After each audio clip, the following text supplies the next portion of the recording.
Hello everyone, we are a group of third-year Accounting and Finance undergraduates of NSBM Green University. In this video, we are doing a detailed ratio analysis between Dilmah Ceylon Tea PLC and Hatton Plantations PLC. There are two famous price-listed companies engaged in the plantations industry of Sri Lanka. When we talk about the accounting ratio analysis, it is one of the popular tools used to analyze financial statements of a company. These accounting ratios establish more meaningful relationships between elements in the financial statements. In this video, we are discussing the various ratios and we compare the calculated ratios and do a detailed interpretation of the ratios for the two mentioned companies. Dilmah Ceylon Tea PLC. With a rich heritage rooted in Sri Lanka, Dilmah is a family-owned tea company, renowned worldwide for its high-quality, authentic and ethically sourced tea. The company was established in 1985. Dilmah's tea is picked, processed and packed in the same location where it is grown. The founder of the company was Mr. Merrill J. Fernando. Currently, Dilmah has a strong international presence in over 100 countries. Dilmah's legacy is also reflected in its global reach. The company's success is driven by proactive engagement from sales agents and distributors who stay attuned to consumer preferences and seek new opportunities. This shared commitment to evaluating tea beyond a beverage to offer a holistic and enriching experience reinforces their position as a global leader. In 2019, Dilmah was voted by New Zealand as their most trusted tea brand for the fifth year in a row. The Dilmah Tea Company is working hard towards the development of the tea industry. Hatton Plantations PLC. Hatton Plantations PLC is one of the largest tea plantation company in Sri Lanka. The company was incorporated on 14th of September 2017. The company has 13 estates covering total area of 7,206 hectares. Hatton Plantation Company has developed 3 holiday bungalows and tea centers in Wattawala and Hatton region. The company is strongly invested in innovation and value addition. Hatton Plantation PLC offer an extensive product range that includes over 35 grades of tea. Their commitment to sustainable agricultural practices and balanced nutrient intake ensure that their tea meets the high quality standards. This company has modern and well-equipped factories that are designed to maximize productivity and retain the quality and flavor of tea. They are dedicated to advancing their enduring traditions of excellence and aim to recognize as the foremost tea producer in Sri Lanka. So we have analyzed the latest annual report of 2023 and 2024 of both the companies and have calculated various ratios under 4 main categories, which are profitability ratio, liquidity ratio, gearing ratio and efficiency ratio. From here onwards, under each category, the ratio and their interpretation will be discussed in this video. Thank you. I'm Eshan Nisheda. So moving on to the next slide, the probability ratios. Probability ratios are used to measure the company's ability to generate profits relative to their revenue, assets, equity or capital. So these ratios are used to measure the financial performance of a company. So there are mainly 5 ratios we discuss, which are the first one is gross profit ratio, which is gross margin. The second one is operating ratio. Third one is net profit ratio, which is net margin. And fourth one, return on capital employed, which is ROCE. And last one is return on equity, which is ROE. Moving on to the next slide, the first one, gross profit ratio. A business firm must have adequate gross profit ratio in order to cover their operating expenses and secure the returns for the investors.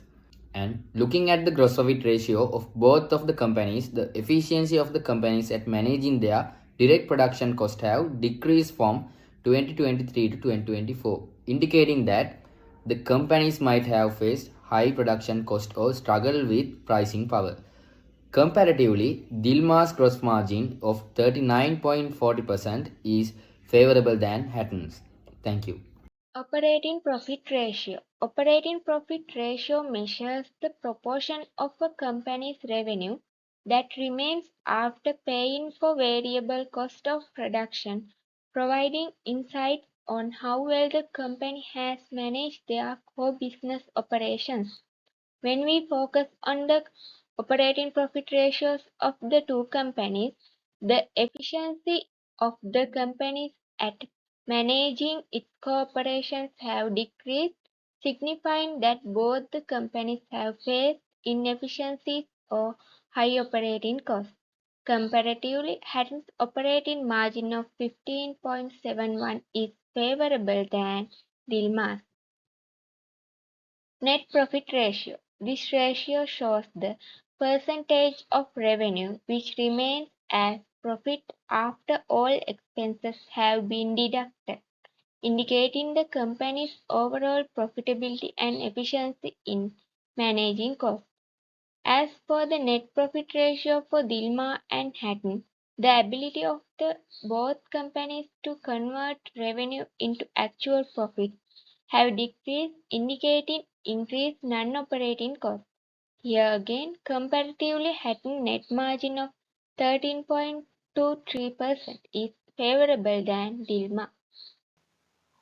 Human capital employed.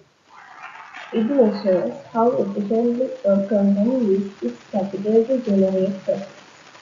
Looking at the human capital employed, the efficiency of both the companies in using their capital to grow their profits has decreased, indicates companies' poor performance in using their capital financing to generate profit. Having reduced on capital employed of 19.73% is favorable than Dilmah's reduce on capital employed when compared. And next one is return on equity. It measures how effectively a company uses its equity financing to generate profit.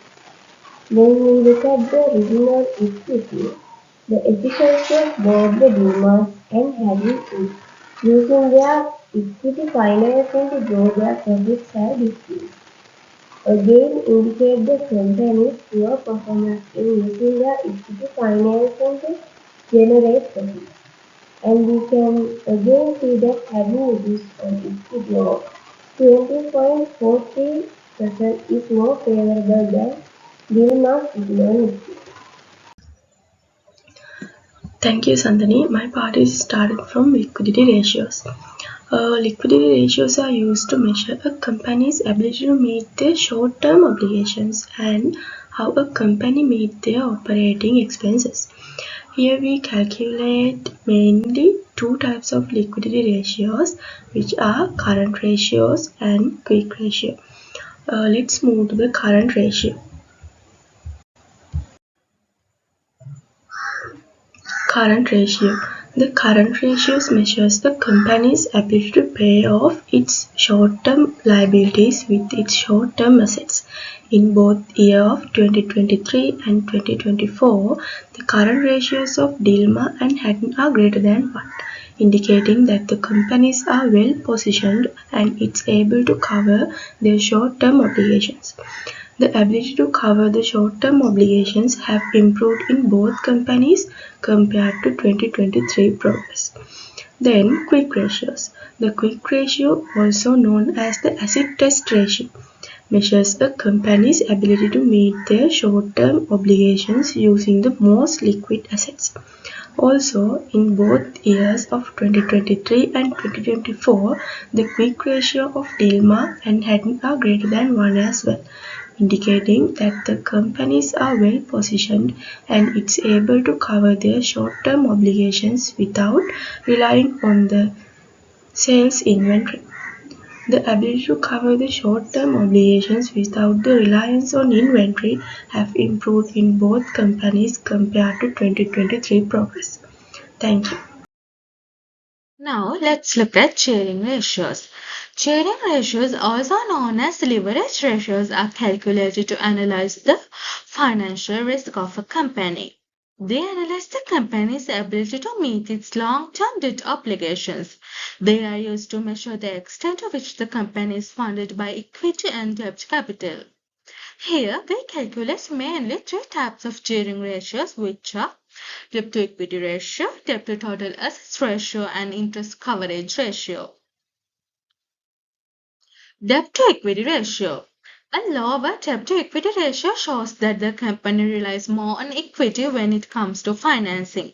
When considering Dilmah, the ratio has increased in 2024 compared to 2023, indicating that they have relied on debt capital more than it did in 2023. When considering Hatton, the ratio has decreased in 2024 compared to 2023, indicating that they have relied on debt capital less than it did in 2023. And when we compare the ratios of the two companies in 2024, Hatton has the lowest debt to equity ratio. Debt to total assets ratio. A lower debt to total assets ratio shows that the company relies more on equity when it comes to financing its assets. When we consider Dilmah, the ratio has increased in 2024, indicating that they have relied on debt capital to finance their assets more than they did in 2023. When we consider Hatton, the ratio has decreased in 2024, indicating that they have relied on debt capital to finance their assets less than they did in 2023. And when we compare the ratios of two companies in 2024, Hatton has the lowest debt to total assets ratio. The next one is the interest coverage ratio. This ratio indicates the company's ability to pay its interest expense using its operating profits. It measures how many times annual interest cost is covered by the firm's annual operating profit. Generally, a higher interest coverage ratio is preferred. When we take both the companies the ability to pay their interest expense using their operating profits have decreased in 2024 when compared with 2023, especially Dilmah has a significant decrease in their ability to cover the interest expense using their operating profits. Efficiency ratios, also known as activity ratios, measures how well a company uses its resources, which are assets and liabilities, to generate sales and maximize profits. They assess the operational effectiveness of a business. Here we calculate mainly four types of efficiency ratios, which are inventory turnover ratio, debtors turnover ratio, creditors turnover ratio, and assets turnover ratio. When we look at the inventory turnover during the period of 2003 and 2004, Dilmah and Hatton sold and replaced their inventory 8.27 times and 8.93 times respectively. When comparing the ratios of the two companies, Hatton has the highest inventory turnover ratio, indicating efficient inventory management and strong sales than Dilmah. It takes 44 days for Dilmah and 40 days for Hatton, where inventory sits in storage before being sold. A lower stock residence period is preferred. Debtors turnover and debt collection period. Here we have calculated the debtors turnover ratio with the assumption that all sales represent credit sales. And as for the debtors turnover during the period of 2023 to 2024, Dilmah and Hatton collected their receivables 2.83 times and 29.59 times respectively. When comparing the ratios of the two companies, Hatton has the highest debtors turnover ratio, indicating quick collection and good credit control. It takes 128.91 days for Dilmah and 12.83 days for Hatton to collect their payments from their customers. Here also, a lower debt collection period is preferred for a company, and comparatively, Dilmah's debt collection period is significantly higher than Hatton's. Creditors turnover and credit payment period. Here we cannot calculate the creditors turnover ratio and credit payment period because information related to purchase is not separately mentioned in the financial statements of the annual report of the both companies. Assets turnover ratio. This ratio shows how effectively a company uses their assets to generate sales. A higher ratio indicates the efficient use of assets, and comparatively, Hatton has the highest assets turnover ratio of 1.04. So in this video, we did an in-depth ratio analysis of Dilmah Ceylon tea and Hatton plantations. Analyzing ratios are important for the investors and the stakeholders of a company to make better informed decisions. They can use these ratios as benchmarks to compare the progress of the company with prior period results and also for the comparison with other companies engaged in the same industry. The ratio analysis is also performed to evaluate the performance of a company to identify its strengths, weaknesses, and risks. Based on the ratios, the stakeholders of a company make more informed decisions regarding investing, lending, budgeting, and strategic planning. So, this is the end of our analysis. Thank you very much for watching this video.